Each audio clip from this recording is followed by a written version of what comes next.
बहुत समय पहले की बात है। एक समृद्ध राज्य था। उस राज्य का राजकुमार युवा साहसी और शिकार का बड़ा शौकीन था। एक दिन राजकुमार ने अपने सेनापति और सैनिकों के साथ जंगल में शिकार पर जाने का निश्चय किया। आज का दिन बड़ा अनोखा लग रहा है। लगता है आज मुझे कोई अद्भुत शिकार मिलेगा। महाराज, आपके साथ चलकर हमें भी गर्व महसूस होता है। आज का शिकार ऐतिहासिक होगा। महाराज, आप हमेशा की तरह आज भी उत्साही हैं, लेकिन कृपया ध्यान रखिए, ये मौसम और ये दिशा दोनों ही जंगल के सबसे गहरे हिस्से की ओर जाते हैं। वहां शेर से भी अधिक चालाक जीव रहते हैं। सेनापति, यदि खतरा न हो तो शिकार का रोमांच भी कहां। राजकुमार का जीवन आराम में नहीं, चुनौती में खिलता है। आज मैं देखना चाहता हूं कि मेरे तीर का निशाना कितना सटीक है। महाराज, आपके हाथों से छोड़ा गया तीर कभी खाली नहीं जाता। हम सबने सुना है, पिछले साल आपने अकेले ही शेर को घेर लिया था। हाँ, वो दिन यादगार था। शेर की दहाड़ और मेरे घोड़े की टापे दोनों ने जंगल को जगा दिया था। सैनिकों, याद रहे, जंगल में हर आवाज का मतलब होता है। पत्तों की सरसराहट भी कभी खतरे की आहट बन जाती है। हम राजा के उत्तराधिकारी के साथ हैं, अतः सतर्क रहना हमारी जिम्मेदारी है। सेनापति जी, हम सावधान रहेंगे, पर सच कहें तो आज का दिन बहुत शुभ लग रहा है। जंगल से हल्की हवा आ रही है, जैसे वो भी हमें बुला रही हो। महाराज, आज तो लगता है कि पूरा जंगल आपकी प्रतीक्षा कर रहा है। हम सब तैयार हैं, बस आपके संकेत का इंतजार है। ठीक है, अब और देर नहीं करनी, सभी तैयार हो जाओ। चलो आगे बढ़ते हैं। घोड़ों की टापें गूंजती हैं और दल जंगल की ओर निकल पड़ता है। जंगल में पहुंचते ही चारों ओर हरियाली और पक्षियों की आवाजें गूंज उठीं। अचानक झाड़ियों से हिरन बाहर निकला। वाह, ऐसा सुंदर हिरन मैंने पहले कभी नहीं देखा। सेनापति, शिकार का असली आनंद तो ऐसे ही क्षणों में है। राजकुमार ने घोड़ा एड़ी तक दौड़ाया। हिरन जंगल की गहराई में भागा। महाराज, अकेले मत जाइए, रुक जाइए। और राजकुमार उसे पकड़ने के जोश में अपने सैनिकों से बहुत दूर निकल गया। राजकुमार ने हिरन को घेर लिया। उसने भाला उठाया और पूरे बल से फेंक दिया। भाला सीधा हिरन के पार्श्व में लगा। हिरन दर्द से तड़पता हुआ पास ही समाधि में बैठे एक साधु के चरणों में गिर पड़ा। आखिरकार पकड़ ही लिया।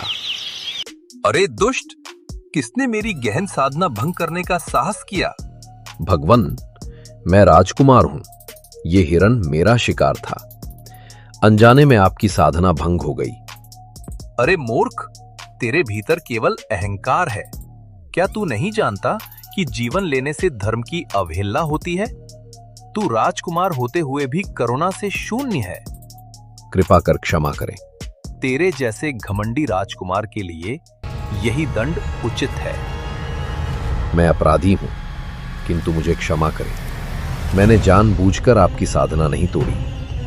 मैं तुझे शाप देता हूं, आज से तू राक्षस बनेगा। जिस प्राणी को मार में आया था, उसकी रक्षा करना तेरा धर्म होगा।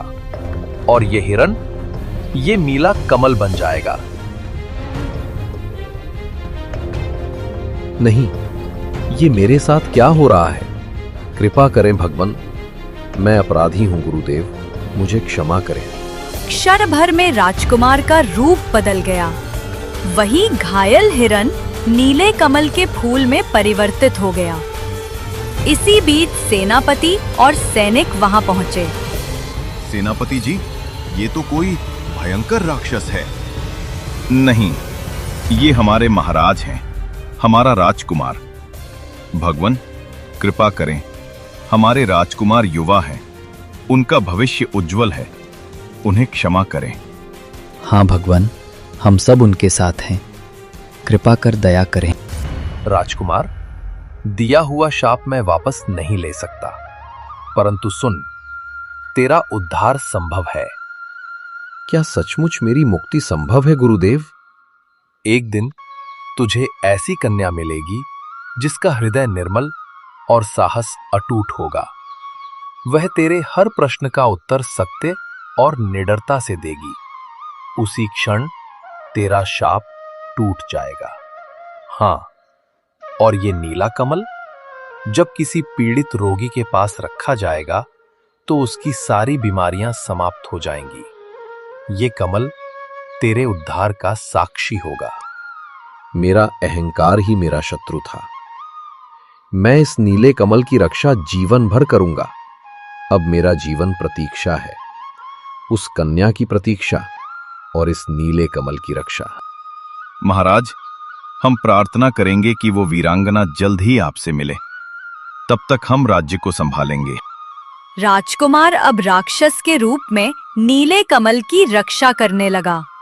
सेनापति और सैनिक भारी मन से राज्य लौट आए।